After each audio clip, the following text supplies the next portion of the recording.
আসসালামু আলাইকুম।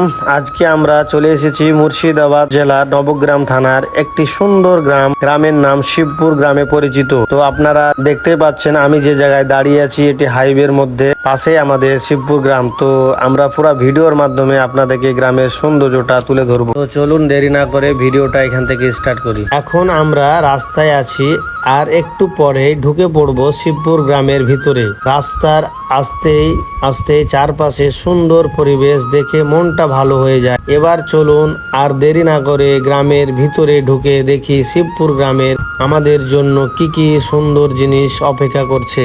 রাস্তা দিয়ে যতই সামনে এগোচ্ছি ততই শহরের ব্যস্ততা পিছনে পড়ে যাচ্ছে। চারপাশে সবুজ মাঠ, গাছপালা আর গ্রামের শান্ত পরিবেশ দেখলেই মনে হচ্ছে আজকের দিনটা বেশ সুন্দর হতে চলেছে।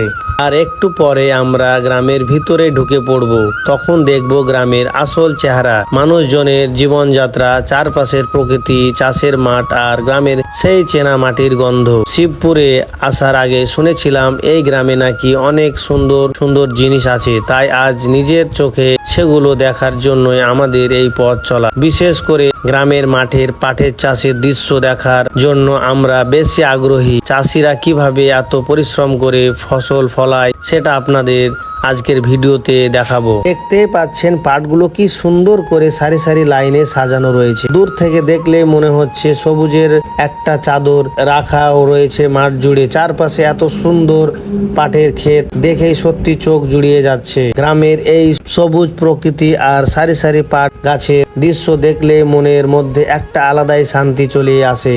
শহরের ব্যস্ত থেকে একটু দূরে এমন দৃশ্য নিজের চোখে দেখার অনুভূতিটাই আলাদা। সত্যি বলতে প্রকৃতি এই সৌন্দর্য ক্যামেরা যতটা সুন্দর লাগে, সামনে দাঁড়িয়ে দেখলে তারও বেশি সুন্দর লাগে।